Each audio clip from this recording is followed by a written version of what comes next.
Minus 10x 10x minus 8 करनी थी 8 करनी 3 बराबर 0। ये दिया हुआ है जी। चलिए इसको क्या करेंगे हम, मानक समीकरण से सबसे पहले काम तुलना करना है। तो मैं लिख देता हूं मानक समीकरण ax square plus bx plus c बराबर 0 से क्या कर देंगे, तुलना करने पर तो हमारा a बराबर क्या आया, a बराबर करनी 3, b बराबर -10, c बराबर -8 करनी 3 हो जाएगा। अब देखिए हमारा एक सूत्र है वज्र गुणनखंड विधि का, उसका है a बराबर -b plus minus under root वर्गमूल क्या है b का वर्ग -4ac पूरे का बटा 2a। ठीक है जी।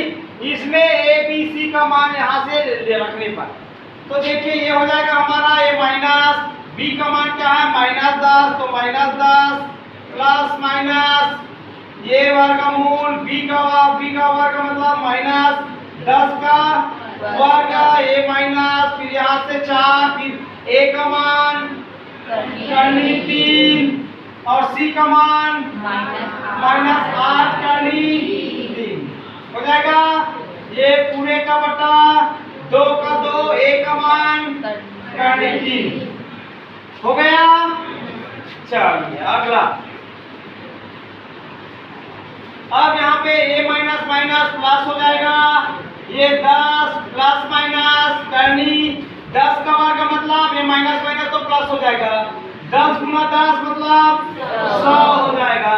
अब यहाँ पे देखो ये माइनस और ये माइनस क्या हो जाएगा 10। इसको यहाँ पे देखना दो बार एक माइनस माइनस क्या हो जाता है माइनस गुना माइनस प्लस हो जाता है।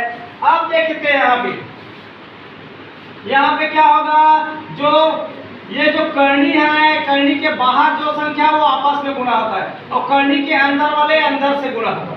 तो यहाँ पे देखो करनी के बाहर 8 है, इसके करनी के अंदर 1 है और 1 4 है, तो ये आपस में गुणा होगा। तो 8 के पढ़ा एक बार पढ़ो तो 8 एकम 8, फिर इसी 8 के पढ़ा 4 बार पढ़ेंगे तो 8 जाओ। देखिए यहाँ पे हो जाएगा, ये हो जाएगा 32। और देखिए करनी के अंदर क्या है 3 गुना 3 मतलब 9, 3 गुना 3 मतलब करनी 9 और करनी 9 का मान क्या होता है 3। चल मैं अगला स्टेप में लिख दूँ, ये 2 का मान नहीं हो जाएगा 2 करनी 3 हो जाएगा।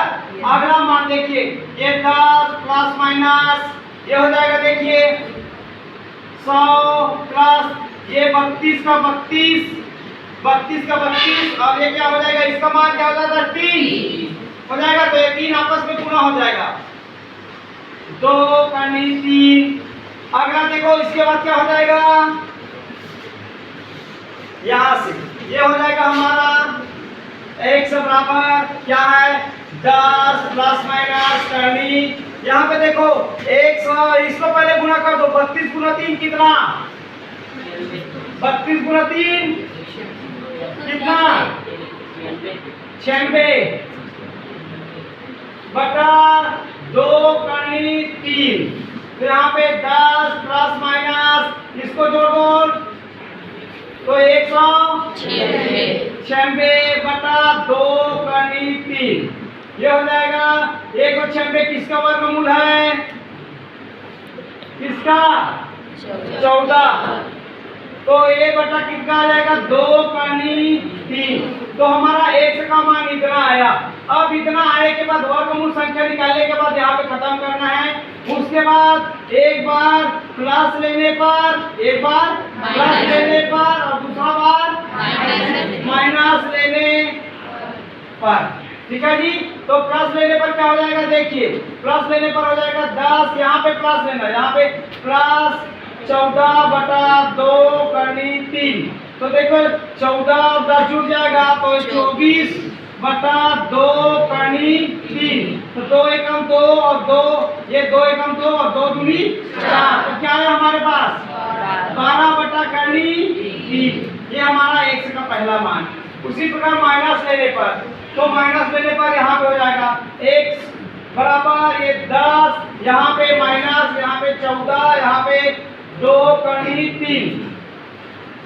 यहाँ पे देखो 14 में से 10 गया, बड़ी संख्या बड़ी माइनस है, तो 14 में से 10 गया 4 बटा 2 करनी 3, 2 एकम 2, 2 दूनी 4, बचा माइनस 2 बटा करनी 3। ये x का दूसरा मान।